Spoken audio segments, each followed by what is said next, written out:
الرحمن الرحيم مالك يوم الدين أشهد أن لا إله إلا الله وحده لا شريك له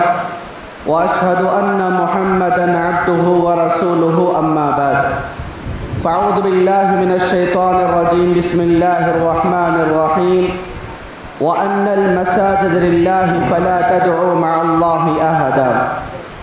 وقال الله تبارك وتعالى في موضع آخر وما أمروا إلا ليعبدوا الله مخلصين له الدين. قابل احترام ذی وقار علماء کرام، محترم صدر جلسہ، مہمانان اعظام،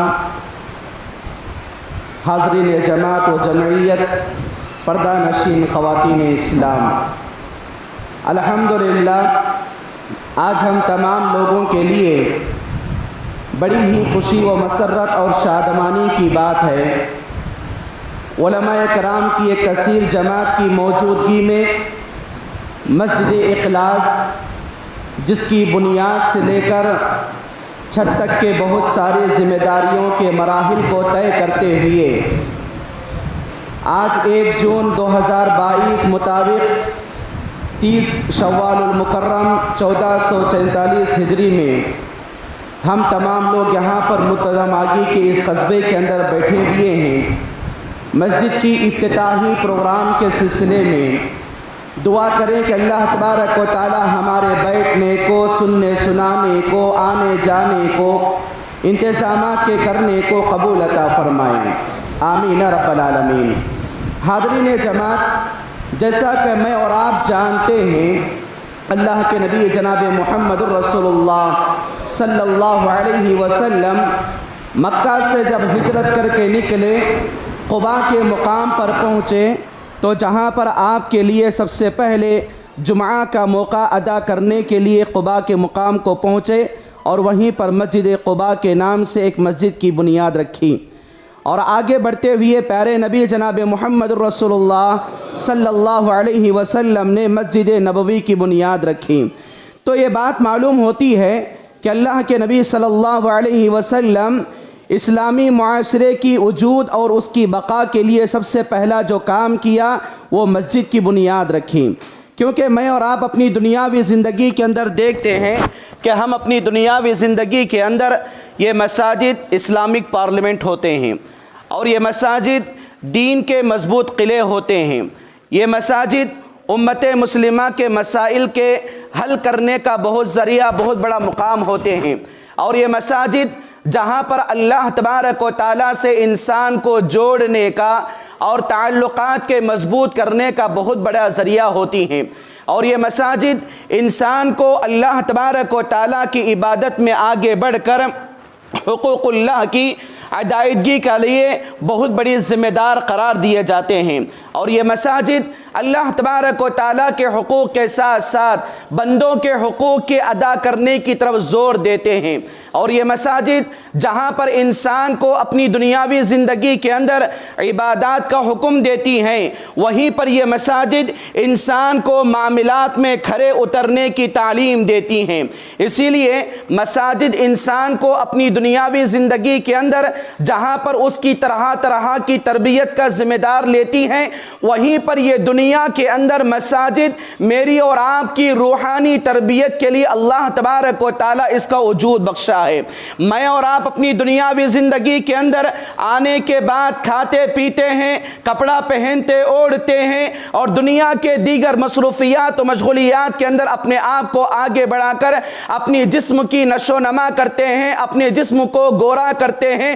اپنے جسم کو موٹا تازہ کرتے ہیں، اپنے جسم کو ہر اعتبار سے ہر خیال کرتے ہیں۔ لیکن جہاں پر اسلام نے مجھے اور آپ کو یہ تعلیم دی کہ ایک مسلمان ایمان کے حالت میں رہ کر اپنے جسم کی جیسی وہ پرورش کرتا ہے، ویسے ہی ایک مسلمان کے لیے حالت ایمان میں رہتے ہوئے اس کی روحانی تربیت کرنے کے لیے بھی زور دی گئی ہے۔ اسی لیے مساجد جسم کی تربیت سے زیادہ روحانی تربیت کو دعوت دیتی ہے، اور یہ مساجد کے لیے ہم اور آپ دیکھیں، وہ 313 صحابہ 1000 لشکر کے سامنے غالب آنا، ان کا جسم موٹا تازہ نہیں تھا، ہٹا کٹا نہیں تھا، رضی اللہ عنہم، لیکن اللہ کے نبی جناب محمد رسول اللہ صلی اللہ علیہ وسلم نے باقاعدہ ان کی روحانی تربیت ایسی کی کہ ایک مسلمان باقاعدہ 100 سے لے کر 10 تک کے پورے کفار و مشرکین کے اوپر غالب آتا، اور وہ ایسا لشکر جو 10,000 کا لشکر ہوتا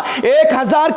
لاکھ کے لشکر کے سامنے غالب آتا، ایک ایسا لشکر جو 30,000 کا ہوتا 3 لاکھ کے لشکر کے سامنے غالب آتا۔ تو ان تمام چیزوں کے اندر مساجد نے اس زمانے کے اندر روحانی تربیت کے سلسلے میں اس کے قیام کو وجود میں لایا۔ تو آج میری اور آپ کی زندگی کے اندر جس مسجد اخلاص کی بنیاد رکھی گئی ہے، یہاں پر مجھے اور آپ کو اپنی روحانی تربیت کرنے کی طرف توجہ دلائی جا رہی ہے۔ اسی لیے مساجد کے اندر اپنی دنیاوی زندگی میں میں اور آپ آتے ہیں تو وضو کی حالت میں آتے ہیں، پاکی و صفائی کی حالت میں آتے ہیں، اپنے کپڑوں کو پاکیزہ کرتے ہیں، اپنے دلوں کو پاکیزہ کر کے مساجد کو پہنچتے ہیں۔ تو گویا کہ ایک مسلمان کے لیے اس کی دنیاوی زندگی کے اندر مکمل طور پر پاکی صفائی کا اہتمام کرنا ہی اس کے لیے دین کا آدھا حصہ ہے، اس کے لیے دین کا آدھا حصہ ہے۔ اور یہاں تک کہ ایک مسلمان کو اپنی دنیاوی زندگی کے اندر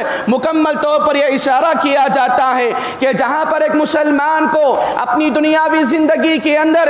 باقاعدہ طور پر اس کے تمام معاملات کی صفائی کے بعد یہ اشارہ دیا جاتا ہے کہ تو تیرے دل کی پاکی کر لے، تو تیری روح کی پاکی کر لے، تو تیرے روح کا تزکیہ اپنی دنیاوی زندگی کے اندر کر لے، کیونکہ اپنی دنیاوی زندگی کے اندر یہ روحانی تربیت ہی انسان کو دنیا اور آخرت کا سکون پہنچاتی ہے۔ یہ روحانی تربیت ہی انسان کو اپنی دنیاوی زندگی کے اندر اللہ تبارک و تعالیٰ سے تعلقات کے مضبوط کرنے کی دعوت دیتی ہے۔ یہ روحانی تربیت ہی انسان کو اللہ تبارک و تعالیٰ کے لیے مکمل طور پر ایک جہتی کے نام پر دنیاوی زندگی کے گزارنے کی دعوت دیتی ہے۔ اسی لیے بھائیوں، بات کو زیادہ طول نہ دیتے ہوئے آپ لوگوں کے سامنے اس بات کی طرف اشارہ کروں گا کہ اپنی دنیاوی زندگی کے اندر مساجد سے تعلقات کو قائم کرو، اور مساجد میری اور آپ کی روحانی تربیت کے مراکز ہوتے ہیں، اور مساجد میری اور آپ کے گھروں کے اندر چین و سکون کے ہونے کا ذریعہ ہوتے ہیں۔ میری اور آپ کی زندگی امن و سلامتی والی گزرتی ہے، میری اور آپ کی زندگی اللہ تبارک و تعالیٰ کے خیر و برکات والی ہوتی ہے، میری اور آپ کی زندگی ہر طرح کی پریشانیاں اور مصیبتوں سے دور والی بنتی ہے۔ یہاں تک کہ مساجد سے ایک آدمی کی روحانی تربیت ایسے ہوتی ہے کہ آدمی جب مسجد کو چل کر آتا ہے، وضو کی حالت میں آتا ہے، پیارے نبی جناب محمد رسول اللہ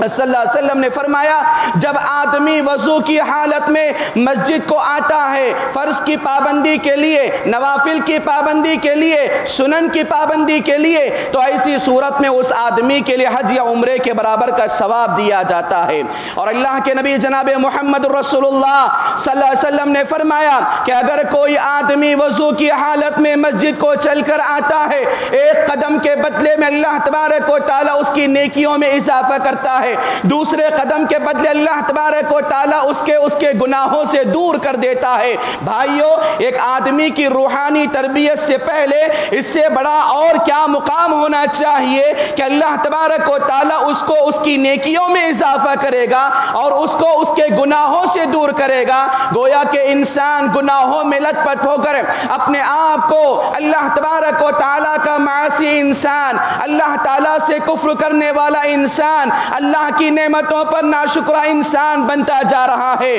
موجودہ حالات امت مسلمہ کو یہ دعوت دیتی ہیں کہ جہاں پر انسان اپنی دنیاوی زندگی کے اندر بحیثیت مسلمان ایمان کی حالت میں مساجد کی تعمیر کرتا ہے، وہیں پر مسلمان کی یہ ذمہ داری بنتی ہے کہ مسلمان اپنی مساجد کو آباد کرنے والے بنو، مسلمانوں اپنے مساجد کو آباد کرنے والے بنو، اللہ کے گھر کو بند ہونے سے بچاؤ، اللہ کے گھروں میں اذان کی پابندی دینے والے بنو، اللہ کے گھروں کے اندر جماعت با جماعت کے ساتھ نماز کی پابندی کرنے والے بنو، اللہ کے گھروں میں ذکر و اذکار کرو۔ اور آج اپنی دنیاوی زندگی کے اندر ہم مساجد کو آئے، فون لے کر بیٹھ گئے، گویا کہ میری اور آپ کی زندگی مساجد ٹائم پاس کی جگہ بن چکی ہے۔ معذرت چاہتا ہوں علماء سے اس بات کو کہتے ہوئے کہ آج میں اور آپ نے مساجد کو ٹائم پاس کی جگہ بنایا ہے۔ نہیں میرے بھائی، بھائیوں، مساجد میری اور آپ کی دل کی پاکیزگی کے لیے ہے،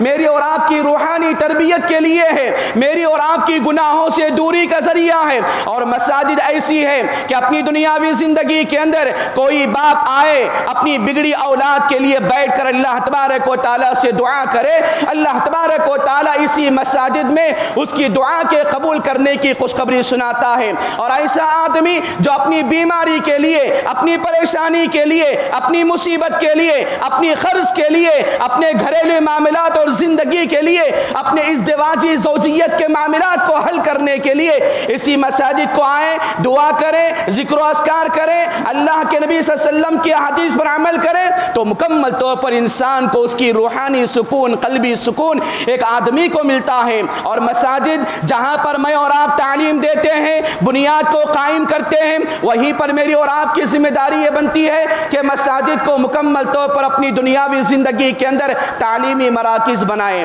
مساجد کے اندر لائبریریوں کا آغاز کیا کریں، اور مساجد کو جہاں پر